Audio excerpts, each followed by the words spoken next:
नमस्कार, पक्ष विपक्ष देख रहे हैं आप। मैं हूं आपके साथ नेहा दुबे।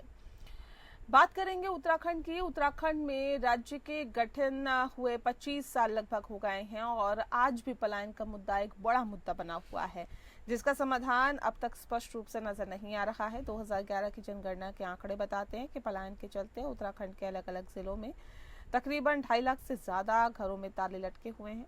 यही नहीं, 1792 गांव घोस्ट विलेज घोषित किए जा चुके हैं, यानी इन गांवों में कोई नहीं रहता और वहां के घर खंडहर में तब्दील हो गए हैं। करीब 2000 गांव ऐसे हैं जिनके बंद घरों के दरवाजे पूजा और या फिर किसी खास मौके पर ही खुलते हैं। उत्तराखंड ग्राम्य विकास एवं निवारण पलायन आयोग के 2018 से 2022 तक 5 वर्षों की रिपोर्ट के आंकड़ों पर नजर डालें तो अल्मोड़ा, टिहरी और पौड़ी में सबसे ज्यादा स्थायी पलायन हुआ है। वहीं देहरादून और उधम सिंह नगर में इसकी तादाद कम नजर आती है। गांव से पलायन का असर खेती पर भी पड़ रहा है। सरकार भी मानती है कि 2001 से अब तक तकरीबन 70,000 हेक्टेयर भूमि बंजर में तब्दील हो चुकी है। हालांकि गैर सरकारी आंकड़ों पर गौर डाले तो बंजर कृषि भूमि का रकबा भी 1 लाख हेक्टेयर से ज्यादा हो सकता है। हालांकि पिछले वर्षों में पलायन को रोकने के लिए सरकार ने कई प्रयास किए हैं। उन्हीं में से एक पलायन निवारण आयोग का गठन। त्रिवेंद्र सिंह रावत जब मुख्यमंत्री थे तब इस आयोग का गठन किया गया था, लेकिन मौजूदा समय में किसी भी सरकार के लिए पलायन को रोकना सबसे बड़ी चुनौती बना हुआ है।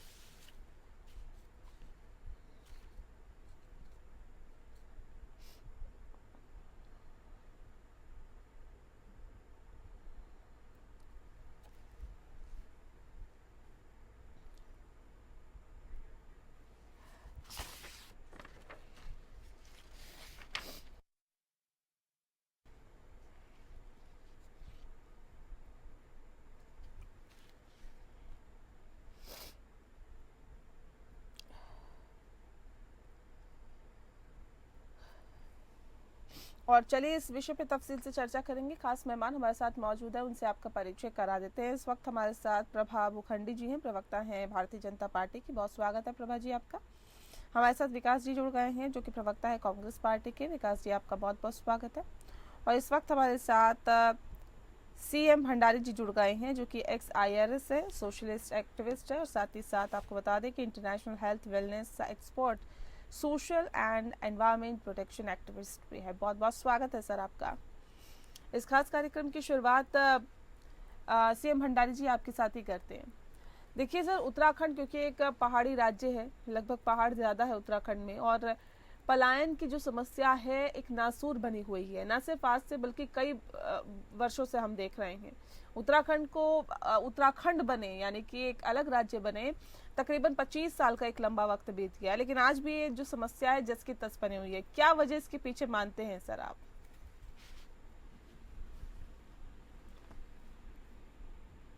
सर आवाज मिल पा रही है आपको भंडारी जी? जी मुझे बिल्कुल आवाज मिल रही है। बताएं। हाँ, तो आपका जो क्वेश्चन है बहुत सही है कि उत्तराखंड में हमारा जितना मतलब अलग जो राज्य बनाने का जो प्रस्ताव था, इसीलिए था कि पहाड़ी इलाका थोड़ा नेग्लेक्टेड है रेस्ट ऑफ द यूपी से, तो इसलिए अलग किया गया था। लेकिन अभी स्थिति यही रही कि पहाड़ों पर अभी भी इतना कोई फोकस नहीं है, क्योंकि पहाड़ों पर पलायन बहुत हो चुका है और गांव के गांव बिल्कुल खाली हो चुके हैं। तो इसलिए ये हमारी प्रॉब्लम है। और दो तरह से ये चीज मतलब ठीक की जा सकती है। एक तो ये है कि या तो हमारे पहाड़ पर ही इतना अट्रैक्शन हो, जॉब अपॉर्चुनिटीज हो कि लोग गांव को न छोड़ें। तो जो आज का युवा वर्ग है, तो ऑब्वियसली हर एक की एक इच्छा होती है हम भी आगे चलें, बाहर चलें। और ये अच्छी बात है कि पहाड़ के बच्चे पढ़ने लिखने में बहुत अच्छे हैं। तो ये आज से नहीं, लगभग 100 साल से हमारा जो युवा वर्ग था वो हमेशा जॉब्स के लिए शहरों में आया, चाहे लखनऊ, इलाहाबाद, दिल्ली, इस तरह से। और अब पिछले 50 साल में हम कह सकते हैं कि विदेशों में तो अभी उत्तराखंड से एनआरआई बहुत हैं, क्योंकि वो सब इंटेलेक्चुअल रह गए। तो लेकिन रिजल्ट ये हुआ कि पहाड़ों में जो हमारी जनसंख्या थी वो लगभग अब नील हो गई है। जैसे हमने अपने ही गांव की मैं बात करूं तो 2005 में हमने प्रॉपरली एक मौड़ा ग्राम विकास संस्था करके बनाई, और हम जो थोड़े अच्छे मतलब जो एजुकेशनली निकले थे और जिन्होंने एक काफी अच्छा कैरियर अपना बनाया, तो हमारा प्रयास था कि हम गांव में एक इकोनॉमी तैयार करें। तो जो उत्तराखंड के पहाड़ी गांव हैं वहां की इकोनॉमी आज के दिन में बहुत अच्छी हो सकती है। क्यों? इसलिए कि आज के दिन में एनवायरनमेंट केवल पहाड़ों पर अभी भी सुरक्षित है। बाकी सारे मतलब प्लेन्स में जितने भी हमारे इकोनॉमिक डेवलपमेंट सेंटर्स हैं वहां पर आजकल रहने की जो स्थिति है, आपको हवाई नहीं मिल रही है, पानी ही नहीं मिल रहा है, या फिर इतनी भीड़ में भागा दौड़ी में, जबकि पहाड़ों पर बिल्कुल साफ सुथरा एनवायरनमेंट है। बेसिकली आप सर ये कह रहे हैं कि रोजगार नहीं है जिस वजह से पलायन होता है? नहीं, मैं ये कह रहा हूँ कि आज के दिन में जो उत्तराखंड के पहाड़ों की जो वास्तविक धरोहर है वो है हमारा अध्यात्म और हमारी प्रकृति, जो आजकल कहीं ढूंढी भी नहीं मिल रही है, और लोग कितना भी पैसा देने को तैयार हैं। तो यदि हम हमारे गांव में इस तरह की सुविधा, सरकार का जो एक अप्रोच होनी चाहिए वो यही होनी चाहिए कि हर गांव में किसी न किसी तरह की इस तरह की हम सुविधा कर दें कि हेल्थ और वेलनेस को लेकर हम इसको टूरिज्म, आजकल टूरिज्म लोग सोचते हैं कि बस 5 स्टार होटल खोलना है वो टूरिज्म है। वास्तव में वो टूरिज्म नहीं है। अब जो व्यक्ति चाहता है 5 स्टार तो उसको सब जगह मिल जा रहे हैं, लेकिन अध्यात्म का जो क्षेत्र है ये क्या है कि, और जो लोग अशांत हैं, आप सुपर स्पेशलिटी हॉस्पिटल्स में जाके वहाँ परेशान हो गए हैं, आपका कोई उपचार नहीं हो पा रहा है। और हम जो हमारे योग और आयुर्वेद के माध्यम में इसकी जो गहराई है, योग को भी हम केवल एक फिजिकल एक्सरसाइज के रूप में देखते हैं, तो वास्तव में योग की जो गहराई है वो है कि इस शरीर के अंदर रहने वाला जो व्यक्ति है, ये व्यक्ति कौन है।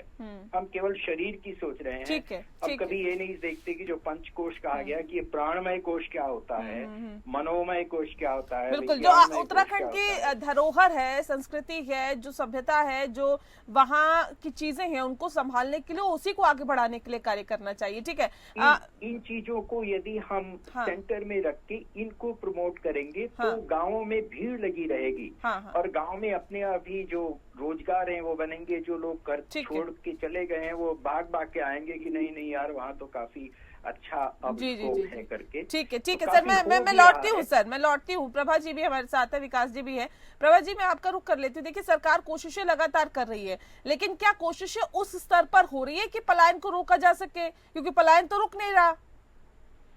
देखिए नेहा जी, आपने ये बहुत ही अच्छा आज के अपना विषय रखा है पलायन का, और अभी मैं भंडारी जी को भी सुन रही थी तो जिस प्रकार वो हमें बता रहे थे पलायन के, जो उन्होंने मैं कहूँगी कारण बताए, तो अगर मैं उनको मैं देख रही थी तो देखिए आज मैं उन्हीं को अगर एक पॉइंट पे लेकर आ जाऊं तो हमने आज की जो हमारी माननीय धामी जी की सरकार राज्य में है वो इन सभी क्षेत्रों में पहले से ही काम कर रही है।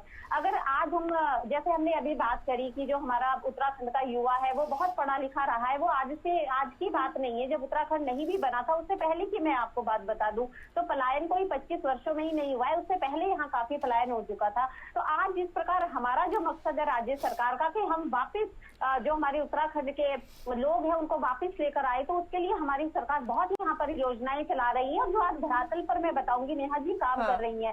अब आप देखिए, उन्होंने एक 5 स्टार होटल की बात करी, तो देखिए उत्तराखंड में जो धामी सरकार है आज हमने उसका ऑल्टरनेटिव, आप देखिए हमारे पास होम स्टे का विकल्प है। आज उत्तराखंड में इतने सारे होम स्टे काम कर रहे हैं कि 5000 से ज्यादा लोगों ने जो गाँव में घर है उनको होम स्टे में कन्वर्ट कर दिया है।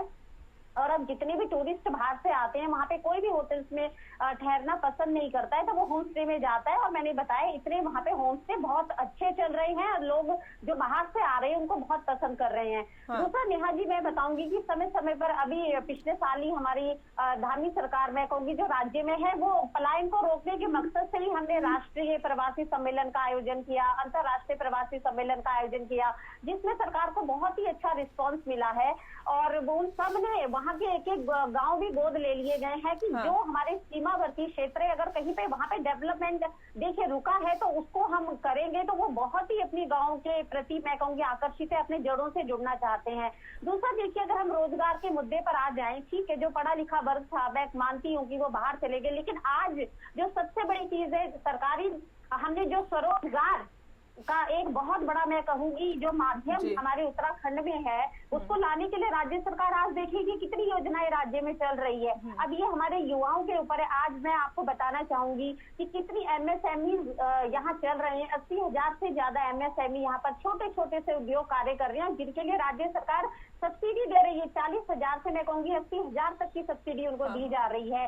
और देखिए, अब ये युवाओं के ऊपर बात है कि वो किस प्रकार इन योजनाओं का फायदा उठाते हैं। अगर मैं आपको बताऊं, कल ये हमारे कैबिनेट की बैठक हुई है, जिसमें आप कृषि को ले लीजिए, बागवानी के ले लीजिए, उन्होंने कीवी हो आपकी, और ये देख लीजिए कि मिलेट्स का आजकल विदेशों में कृषि की आप बात कर रही हैं, हो रहा है। तो ये स्वरोजगार से जुड़े कृषि की आप बात कर रही हैं, तकरीबन 70,000 हेक्टेयर की कृषि जो है वो बंजर हो गई है, क्योंकि उसमें खेती नहीं हो पा रही है, लोग है ही नहीं, पलायन कर चुके हैं। जी नेहा जी, मैं इस पर आ रही हूँ। तो जो बंजर भूमि की आप ये नहीं सुनिए ना, सवाल सुनिए पहले।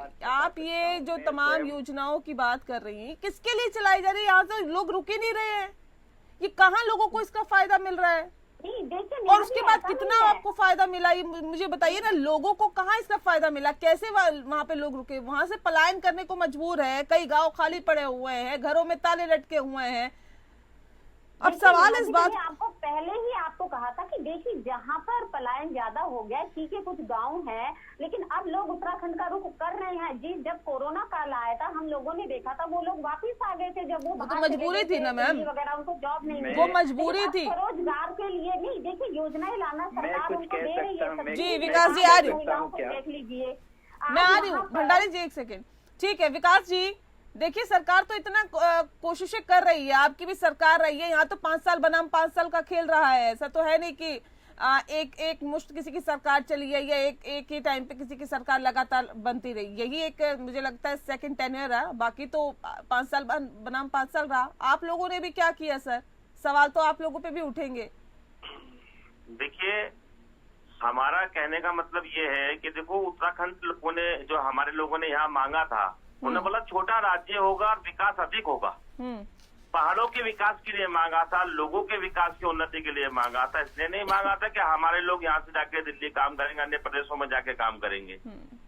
जब हमारे को रोजगार ही नहीं मिलेगा पहाड़ में, तो क्या करेगा? तो मैं पूछ रही हूँ, आपकी सरकार ने क्या किया था पलायन को रोकने के लिए? क्या कांग्रेस की सरकार आई थी तो पलायन रुक गया था क्या? देखो, माननीय हरीश रावत जी की सरकार ने कितने वहाँ पे आईटीआई, कितने लोगों को रोजगार देने का काम किया ऊपर पहाड़ पे, ठीक है जी। कितने पॉलिटेक्निक दिए, सब जगह तो दिए ना वहाँ पे पहाड़। क्या दिया बताइए ना, कौन सा रोजगार दे दिया? चल रहे हैं विकास जी, ये बताइए आज कितने उसमें से पॉलिटेक्निक चल रहे हैं, ये बता दीजिए। कितने स्कूल आपने खोले हैं? मैडम, कम से कम हरीश रावत जी ने उत्तराखंड की संस्कृति को जोड़ने का काम किया, लोगों को जोड़ने का काम किया। आज आपकी धामी सरकार तो कागजों में चल रही है, कुछ नहीं है। मैं भंडारी जी आ रही हूँ, भंडारी जी आ रही हूँ। कुछ नहीं है, केवल कैबिनेट की मीटिंग करने से कुछ नहीं होगा। हमें पहाड़ों की ओर रुख करना पड़ेगा, हम लोग को पहाड़ों की ओर जाना पड़ेगा, हम लोग को पहाड़ों की ओर। विडम्बना है ये विडम्बना है उत्तराखंड की कि एक पार्टी जो है वो सत्ता पर काबिज है, दूसरी पार्टी सत्ता पर काबिज रहती रही है, लेकिन एक दूसरे पर ही ये जो गेंद फेंकी जा रही है ना सर, इससे जनता का तो भला होने वाला नहीं है। भंडारी जी कुछ कहना चाह रहे, जल्दी से रखिए सर अपनी बात। मैं यदि आपसे थोड़ा सा ये बता दूं कि देखिए, मैं भारत सरकार में रहा हूं और उत्तराखंड की सरकारों से मैंने शुरू से ही 2001 से बहुत अच्छा एक समन्वय अपना बना के रखा है। क्योंकि मेरा प्रयास ये था कि मैं रिटायरमेंट के बाद टोटली गांव पर ही फोकस करूं, और अभी भी मैं गांव में ही रहता हूं। हम अपने गांव में शिविर भी चलाते हैं और प्रयास कर रहे हैं, और इसी को हम जगह जगह फैला भी रहे हैं। हेल्थ एंड वेलनेस का आज के दिन में इतना बड़ा क्षेत्र है कि यदि हमारी सरकार चाहे किसी की भी हो, कांग्रेस की हो, बीजेपी की हो, दोनों ही हमारी मुख्य पार्टियां हैं। माननीय श्री हरीश रावत जी से भी मेरा बहुत अच्छा संबंध है, माननीय श्री धामी जी से भी हम नहीं सर, तो क्यों नहीं रुक रहा पलायन, ये बताइए ना। क्या सरकार उतनी सजग नहीं है क्या इसके लिए? लेकिन मैं ये कहूंगा कि यदि हमें धरातल पर काम करना है तो हमें जो लोग वहां पर बैठ के काम कर रहे हैं उनके साथ मिलके जो गांव में, जैसे अभी ये अप्रैल मई जून इतना आग लगती है, इतना ये चीड़ का जो प्रॉब्लम है सारा, तो इस तरह की जिसमें कि हम लोग इतना परेशान हो जाते हैं उस समय, एक एक जानवर को बचाना मुश्किल होता है और इतना पानी की भी दुविधा उस समय रहती है। लेकिन बहुत कुछ प्रोग्रेस हुई है, ऐसा नहीं है, हो रही है, लेकिन जो प्रोग्रेस हो वो इस तरह की हो कि ये धरातल के जो हमारे लोग वहाँ जो रुके हैं उनको उसका डायरेक्ट फायदा मिले।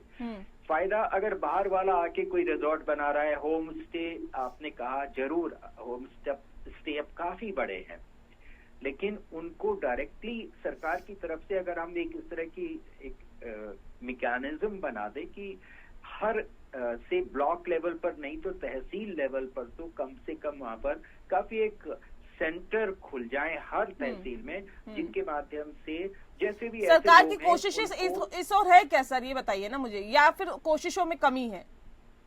कोशिशों में यही है कि हम लोग इन्वेस्टमेंट को सोचते हैं कि बड़ा बाहर का इन्वेस्टमेंट आए। हाँ। मेरा अपना ये मानना है कि 10 लाख 20 लाख 50 लाख, मान लीजिए मैंने करीब मुझसे इन्वेस्टमेंट करवाया गया, मैंने 5 करोड़ से ऊपर का इन्वेस्टमेंट सरकार के लिए किया है।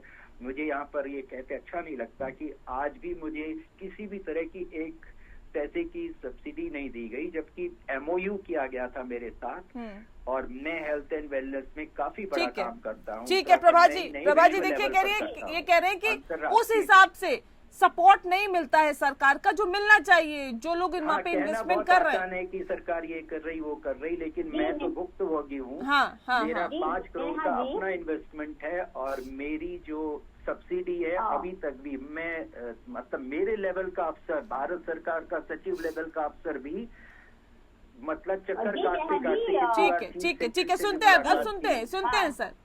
प्रभा जी बताइए। हाँ जी, मैं ये कहना चाहूंगी, अभी मैंने जो इन्होंने खुद अभी भंडारी जी ने होम स्टे की बात करी, लेकिन ठीक है इन्होंने अभी एक मैं सुन रही हूँ, ये अपनी परेशानी बता रहे हैं कि ये हेल्थ एंड वेलनेस के लिए ये वहाँ पे प्रोग्राम गांव में चला रही है, मैं इसकी भी सराहना करती हूँ। लेकिन अगर इनको कहीं पे कोई समस्या आ रही है तो जो इनके ब्लॉक लेवल या जो जिलाधिकारी है, मुझे लगता है इनको इसके बारे में तुरंत उनको सूचना देनी चाहिए, क्योंकि आज जो हमारे जिले में माननीय मुख्यमंत्री जी है, उन्होंने साफ शब्दों में ये कहा है और उनके ये निर्देश है कि अगर किसी भी व्यक्ति को छोटी से छोटी भी राज्य में समस्या है और उसका तुरंत निवारण किया जाए। समस्या तो मैडम पूरे प्रदेश में है ना, कोई एक जगह नहीं है, ये तो एक छोटी सी बात है जो उन्होंने अपनी बातों को रख दिया, लेकिन ऐसे ना जाने कितने लोग हैं जो इन्वेस्ट करना चाहते हैं। माध्यम मेरे को लगता है हो सकता है कि कहीं पे जो कम्युनिकेशन गैप है वो होगा। नहीं मेरी बात सुनिए। कम्युनिकेशन गैप नहीं, देखिए मैं भारत सरकार लेवल का अफसर हूँ, मैं secretary to government of India level का अफसर हूँ। अगर मेरी ये हालत है तो आम आदमी को रोकना है तो सरकार पूरी 100% जिम्मेदारी नहीं, सरकार जो है एक एक करके रखिए ना प्लीज, ऐसे नहीं हो पाएगा, ऐसे नहीं चलेगा, एक एक करके अपनी बात रखिए। प्रभा जी आप अपनी बात रखिए, फिर मैं सर आती हूँ, थोड़ा वेट करिए, थोड़ा इंतजार करिए। नहीं मैं यही कह रही हूँ कि आज जो धामी सरकार हमारे राज्य में है वो 0 टॉलरेंस, कहीं पर भी गलत काम हो रहा है उसके लिए 0 टॉलरेंस है। नहीं हम गलत काम की बातें नहीं कर रहे, हम बात गलत काम की नहीं कर रहे ना प्रभा जी, हम तो कह रहे हैं वो काम ही नहीं हो रहा, हम तो कह रहे काम ही नहीं हो रहा, जो काम नहीं हो रहा वो क्यों नहीं हो रहा? नहीं ऐसा नहीं है कि काम नहीं हो रहा है, बिल्कुल काम हो रहे हैं और 100% जो भी हम योजनाएं लेकर आ रही है सरकार वो धरातल पर हो रहे हैं। पलायन को कितना रोका आपने, मुझे बताइए ना। हो सकता है कि जो हमारे गाँव है वहाँ पर आकर हम उतना पलायन को रोक पाए, उसमें अभी हमें उतनी सफलता ना मिली हो। लेकिन देखिए नेहा जी, जो विकास है, जो पलायन है, उसको रोकने का भी स्टेप बाय स्टेप हम चल रहे हैं ना। पहले लोगों के लिए हमने रोजगार दिए, उसमें अगर हम लोकल रोजगार की बात करें, मुर्गी पालन है, बकरी पालन है या डेयरी का आज आप देख लीजिए, जो हमारे सीमावर्ती गांव है वहां पर ये रोजगार की स्वरोजगार जो है वहां के युवाओं के लिए कितना जरूरी है और ये काम कर रहे हैं वहां पर। अच्छा मुझे एक बताइए, एक पढ़ा लिखा नौजवान वो मुर्गी पालन या बकरी पालन के अलावा वो ढूंढेगा ना कि मेरे लिए कोई मेरे लेवल की कोई नौकरी मिल जाए।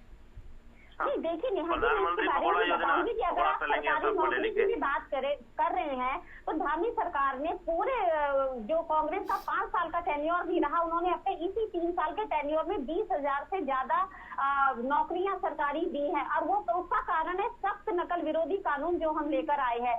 आज राज्य में की ट्रांसपेरेंसी के साथ मैं पलायन की बात कर रही हूँ, मैं पलायन की बात कर रही हूँ, मुझे कोई ठोस जवाब नहीं मिल पा रहा है। विकास जी मैं आती हूँ, प्रभा जी आ रही है। तो रोजगार देंगे तो पलायन अपने आप रुकेगा और सरकार इसके लिए काम पहाड़ पे हम उच्च शिक्षा दें, उच्च शिक्षा मिले, पहाड़ पे स्वास्थ्य की सेवाएं बेहतर मिले, आदमी क्यों बाहर जाएगा? पलायन को रोकने के लिए हम लोगों को कुछ तो कदम उठाने पड़ेंगे सरकार को। केवल मीटिंग करने से, बोलने से, एसी कमरों में बैठ के सरकार चलाने से काम नहीं चलने वाला है। विकास जी एक सेकंड, नहीं ऐसे नहीं, बनाए। प्रभा जी मैं आ रही हूँ ना, एक सेकंड विकास जी सवाल सुनिए। देखिए इसके लिए सीधे सीधे भारतीय जनता पार्टी की सरकार पर ठीकरा फोड़ दे वो उचित है, वो जायज है क्या? नहीं, ये सभी के लिए, सभी के लिए नहीं है कि तो हम सवाल तो पहाड़ के जो ग्रामीण अर्थव्यवस्था है उसको सुधारना होगा। हम लोग को वहाँ के जो ग्राम है उसको मॉडल बनाने की कोशिश करनी होगी। क्यों नहीं बनाई गई ये बताइए ना मुझे। ये रोजगार के अवसर बढ़ाने होंगे। विकास जी ये समस्या आज की समस्या है क्या? नहीं, ये समस्या जब से उत्तराखंड बना है 9 नवंबर 2000 से, जब से चली आ रही है। आपकी सरकार कितनी बार रही वहाँ पर, मुझे बताइए ना। आपकी सरकार रही, फिर भारतीय जनता पार्टी की सरकार, फिर आपकी आई, फिर भारतीय जनता पार्टी की सरकार आई, फिर एक बार उनकी सरकार, लेकिन आपकी भी सरकार रही है ना। आपने क्या किया उसके लिए मुझे बताइए ना। पलायन के लिए हमने तो ये 5 काम किए थे। मैडम एक तरफ कांग्रेस का कार्यकाल देख लेंगे, पहाड़ पे कितने हम लोगों ने उच्च शिक्षा खोलने का प्रयास किया है, काम किया है, और एक तरफ इनका 10 साल का देख लीजिए। ये तो कुछ भी नहीं कर रहे हैं। वहाँ जो हमारी पकी हुई रोटी होती है वो सेकने का काम कर रहे हैं और उसको भी नहीं कर पा रहे हैं, सही चला पा रहे हैं, वो भी सब बंद हो रहे हैं। पहाड़ के लोगों को शराब इन लोगों ने बांटी, हर 3-4 किलोमीटर में शराब के ठेके इन लोगों ने खोल दिए। उच्च शिक्षा, अरे आज की हालत तो देख लीजिए, आज की हालत बीजेपी सरकार क्या कर रही है। खोल दिए हैं, लोग ही नहीं है, कम से कम उसमें शराब पीने चलिए मैं कार्यक्रम के आखिरी पड़ाव में हूँ। एक आखिरी सवाल मेरा भंडारी जी से। भंडारी जी जितने मेडिकल ठीक है प्रभा जी, देखिए एक दूसरे के पाले में गेंद मत फेंकिए। उत्तराखंड की जनता, उत्तराखंड की आवाम सब जानती है किसने क्या किया, किसने क्या नहीं किया। और आज जो ताले लटके हुए हैं ना, ये इस बात का सबूत है कि तमाम सरकारें आई, तमाम सरकारें गई, लेकिन पहाड़ों का विकास नहीं हो पाया, पहाड़ियों का विकास नहीं हो पाया। भंडारी जी क्या करना चाहिए? आप फौरी तौर पर मुझे ऐसे 3 या 4 कदम बताइए जो सरकार की तरफ से उठाने चाहिए। वक्त की कमी है सर, जल्दी बताइएगा। जी हाँ, मैं सोचता हूँ कि सबसे बड़ी चीज है कि हमारे पास देखिए जल है और प्रकृति का आनंद है। तो जल में हमारी जितनी भी नदियां हैं इन पर इतने सारे बड़े अच्छे हम जल संग्रह मतलब छोटी छोटी झीलें क्रिएट कर सकते हैं नदियों के बीच में। जितनी बड़ी बड़ी नदियां जैसे कोसी नदी है, रामगंगा नदी है, कई तड़ाग हैं जो कि सूख चुके हैं, इनको रिवाइव जितना प्रधानमंत्री जी इतना फोकस कर रहे हैं गुजरात में आप देखिए। तो अगर हम इस तरह के यहाँ पर हम 4 धाम यात्रा पर केवल फोकस करते हैं, लेकिन 4 धाम यात्रा एक बहुत लिमिटेड स्कोप है। जो आम आदमी है वो वीकेंड्स में घूमने आना चाहता है, तो अगर उसको गांव-गांव में इस तरह की व्यवस्था मिल जाए कि यार वीकेंड हमारा बहुत अच्छा गया। हमारे यहाँ जब हम गांव में लोग आते हैं, हम नदियों को रिवाइव करना चाहिए। सर आगे बताइए दूसरा पॉइंट।